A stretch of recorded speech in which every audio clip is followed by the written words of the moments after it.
It's often been referred to as the new normal, the new financial and economic environment that we're living in. Well, it's hardly surprising because we went through 10 years of boom, had a bust, and now we're living with the aftermath of this. So the question is, not only what happens next, but what do we have to do to try and make sure we manage all of our and your portfolios during these times, not only to protect the value, but also to take advantage of any opportunities that may occur as well. Well, as ever, at 7, we fall back on our normal instinct, which is to try and innovate things. And here, we've been able to try and use our innovation wherever we can, where it's practical, helpful, and cost-effective to provide tangible benefit to the portfolios. So, Tom, let's go back and have a look at a bit of the history of this, because this has been a long time in the cooking, hasn't it? It's been about 20 years in the cooking, Justin, and what we've done over those 20 years is we've managed to rewrite economic history of the world. Particularly in the last several years, we've managed to increase consumer debt by about 300% in the United States, and believe it or not, we've even topped that in the UK. So we managed to beat the Americans at something then? Yes, we piled up more debt than they did in a shorter amount of time. So hence that was one of the issues we end up with the boom turning to the bust then? Indeed, and what we find now is not only have consumers had record amounts of debt, but so do governments. And then some bright people ask the question, who cares? Now this was Reinhardt and Rogoff, that book you made me read. That's the characters, these two university professors from the U.S., one from the University of Maryland, the other one from Harvard. And what they tried to figure out in looking at economies over the course of time that piled up a lot of debt was at what point did it matter, and if it mattered, what do you mean, how did it matter? And what they found, on average, was if an economy built its aggregate debt to about 90% of GDP, then what followed was slower growth, and markedly slower growth in many cases. But when you think of it, you could have figured that out yourself, because in your own household or in your own company, if you borrow too much money over the course of time and you eventually have to pay it back, you have less income to spend. So if you got up to 90%, did growth stop altogether? Just about. So we're in the position then where that debt's gone way over 90% then? And we have just about no growth.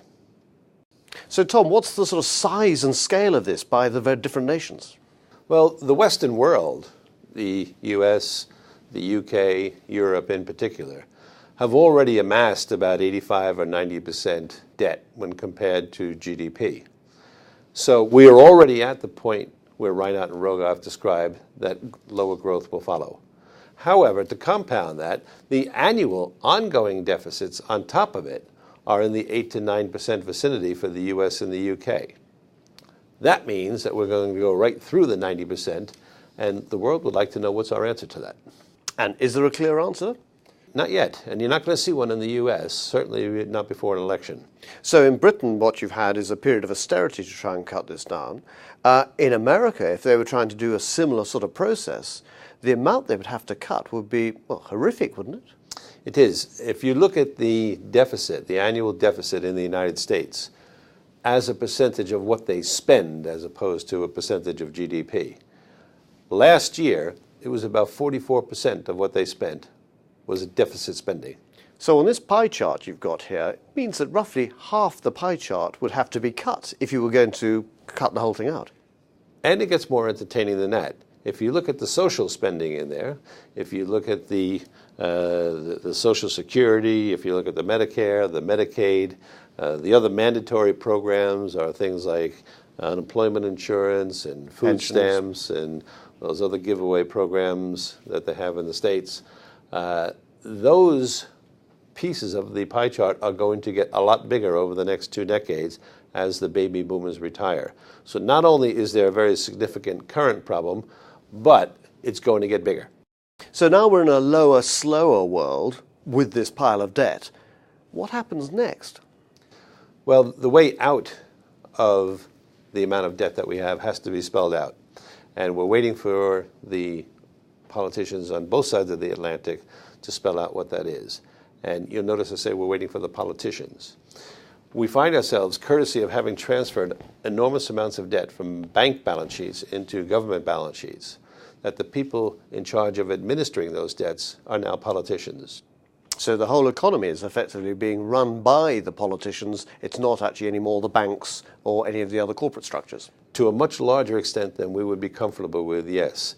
And what that means, of course, is the politicians are not going to want to make the hard decisions. And the hard decisions are as much to do with the demographics as they are with the debt that we built up. So we all know the story about the debt that we built up. However, we're also facing simultaneously a Western world where the pension programs, the Social Security programs, the benefit programs were based upon you and I working until we're 65 and dying at 68. And guess what? Actuarially speaking anyway, we're going to live another 20 years longer than that. Therefore, the funding of all of those programs has been blown up. The politicians have to admit that out loud. Right. Meanwhile, we've actually in a position where this money is coming out in time, or more quantitative easing coming out, and the effect of this has been, well, in America they can keep on doing it, but Britain and the Eurozone, they can't keep on doing what America's doing. Well, organizationally, the UK could. The UK has its own central bank as a lender of last resort, and the US has the same. Europe hasn't yet gotten to that structure, which is part of the problem that we have right now. So if you look at the yields of the 10-year government bond yields, in the US they're about 1.6 or 7, in the UK they're about the same, and in Germany they're more or less the same. However, Spain and Italy, they're 6 and 7%. And Greece over 20. Greece is a horse of a different color, but not so big that it will matter at the end of the day. Spain and Italy are going to matter in terms of size. So, with this sort of situation then, we're going to have to wait for reform and developments within the Eurozone, and frankly, after 18 or 19 summits, we haven't seen anything yet.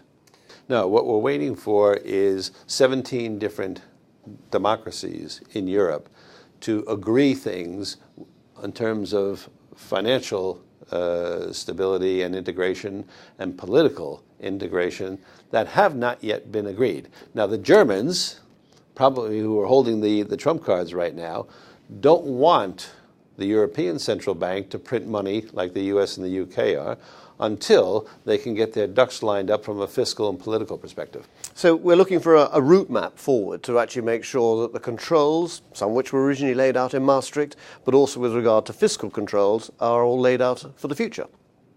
Yeah, and that's going to take some time. And the race that's on is the time it would take politically to execute that versus the time that the markets would like to give it. And there's a danger as politicians try to make difficult decisions that they have to create a crisis so that that difficult decision looks better than the crisis. And so we find ourselves going to the edge of the abyss and back, but not far enough, and to the edge of the abyss and back repeatedly, and that's likely to continue happening for the foreseeable future. In market terms, that means volatility. So here we are in a world where we're looking at lower returns, courtesy of the debt. We're looking at higher volatility, courtesy of the management of that debt in the hands of politicians, and we have to run money for our clients and our financial planners' clients in that environment. Well, that's the background of the current situation. Join Tom and I next time when we go through the necessary portfolio actions and disciplines that need to be applied to look after your money responsibly.